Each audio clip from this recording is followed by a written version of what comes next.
It's the gym. How's everybody doing? I hope everybody's gearing up for this holiday season, this Christmas holiday season. Can't take the Christ out of Christmas, or at least I won't. Um, and speaking of Christmas, this video is going to be geared somewhat towards a Christmas type theme, but with a little bit of a twist. Instead of trying to explain, I think I'm just going to get into it. I think I did a little bit better this time. I always talk about the conditions under which I'm making a video and how I look. I just got in my day, just left Bible study and came home. And before I took my hair down, as you see, I got my little high ponytail going and changed it to my comfy clothes. I was like, well, comfier clothes. I was like, let me make this video because it's been on my mind since yesterday. So it's been quite some time since I've really been in the Christmas spirit, but this year I've made up my mind that I'm going to get my Christmas spirit back. I used to really like Christmas, and not just because of gift getting, but I also like to give gifts, and I just really like, just the warmness of the Christmas spirit. So anyway, yesterday I was around the house and listening to some Christmas music, and Rudolph the Rednose Reindeer came on. I don't remember. I think it was Babyface's version. And the night before, a friend of mine, one of my Facebook friends, shout out to Catalina Bird, sent inboxed a bunch of us DMX's version of Rudolph the Red-Nosed Reindeer. If you have not seen it, I highly recommend, since you're on YouTube watching this video anyway, that you do a search for DMX's version of Rudolph the Red-Nosed Reindeer. It was quite comical. It gave me quite the tickle. But anyway, I started, singing the song, and I'm thinking about, Rudolph and this reindeer, whatever. And I'm sure everybody knows the story. Rudolph was a reindeer, and reindeer aren't uncommon, but Rudolph wasn't your everyday, ordinary reindeer because he had a really big, red, shiny nose.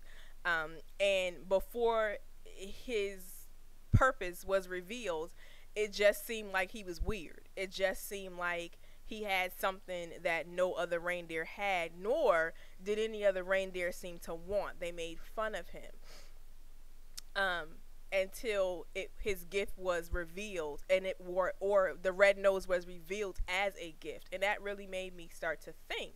And sometimes when you are gifted as a person, when God has given you a gift, when you have a special calling on your life, where when there's something that you're meant to do, you often have a hard time trying to fit in. It doesn't matter how much you try to kind of subdue it or where you go. Sometimes you stick out like a big red nose. And it really got me to thinking, and I had this kind of revelation about, you have to embrace all of you, even the parts of you that maybe aren't bad but just different and don't make any sense. Don't cast it out, because you never know how God is going to use that particular part of you. Rudolph was just an outcast. He was somebody that they made fun of until that foggy Christmas Eve, when the one thing that was different about him, the one thing that he had that no one else had, there became a use for it. And so I just want to speak to those out there who have realized, and maybe you see it, no one else sees it, you understand, I'm here for something special. And we're all special in our own way, but there are some people that are called for things that are so specific, things that are so timely, things that are so in a way unique, that it's hard for them to function and deal and kind of go along to get along in everyday life. So I'm saying to that person who may be watching this video, like I had to kind of encourage myself, and have to encourage myself from time to time. Some of us were not born to fit in. Some of us were born specifically to stand out. Some of us were born with such a purpose and such a call on our life that we can't do the run-of-the-mill things. We don't talk like everybody else. We don't walk like other people. We don't dress like other people. We don't do the things that people do. We have a deeper understanding because of what we were born to do. And so just like Rudolph, we have to stay encouraged. We have to understand that even when we don't understand, that we are made a certain way for a certain reason. There's certain things, our eyes are the shape they are. Our noses are the shape they are. Rudolph's nose was just the way God intended it to be. And he didn't know that until he was called for the purpose that God had called him for. Or if you're looking at it that way, obviously Rudolph was a fictitious character.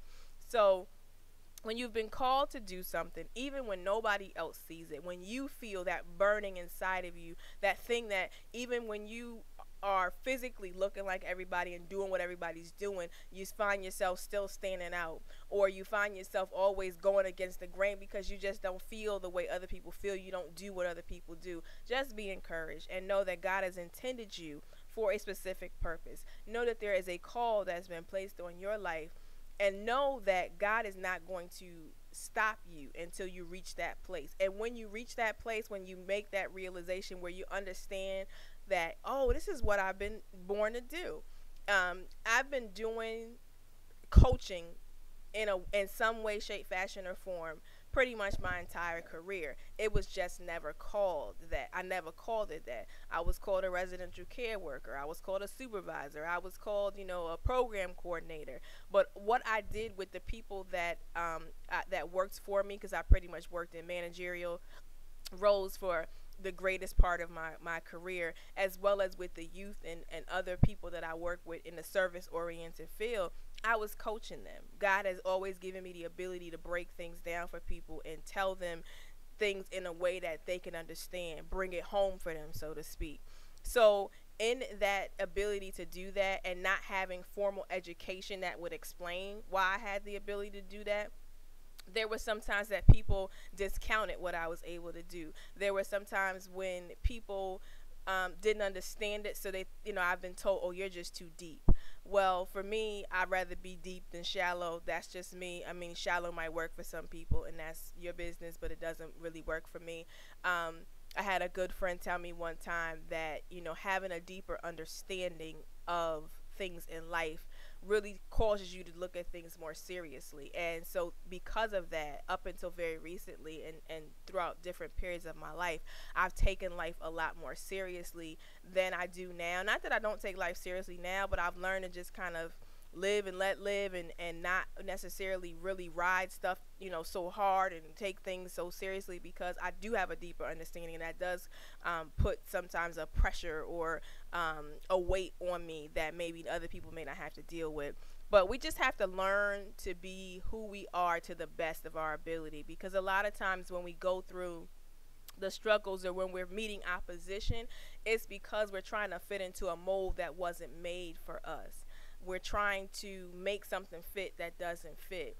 And that's why it's so very, very important to know who you are and know why you're here. It's so very important to, when you understand that passion that's burning inside of you to do that thing that only you can do, that you understand how to answer that call, and you understand, if Rudolph could have really fell back into, well, I'm different, I'm weird. And when they came and asked him to get in front of that sleigh that night, he could have said no. And a lot of times that's what happens with us. We kind of, as soon as we find a way to kind of go along and get along and kind of fit at least in the background, that calling starts to get a little louder.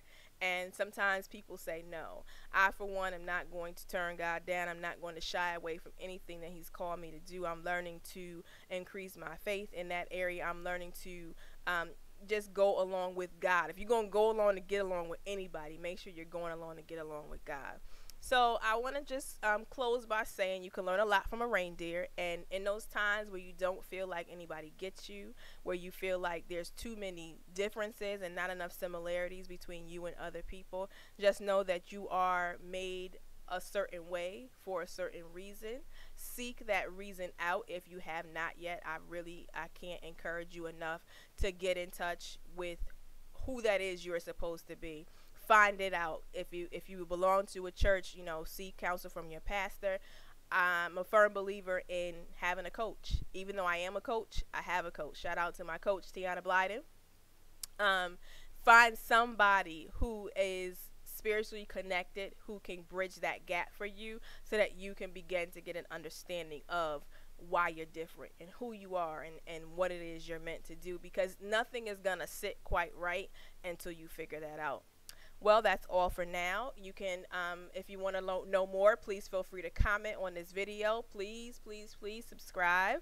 I'm getting really good about posting these videos at least once every other week, every 5 to 10 days or so. You can find out more about my coaching on my website, www.feliciathegym.com. You can find me on Facebook, Felicia the Gym, and you can also find me on Twitter at Felicia the Gym. That's all for now. Enjoy and be blessed.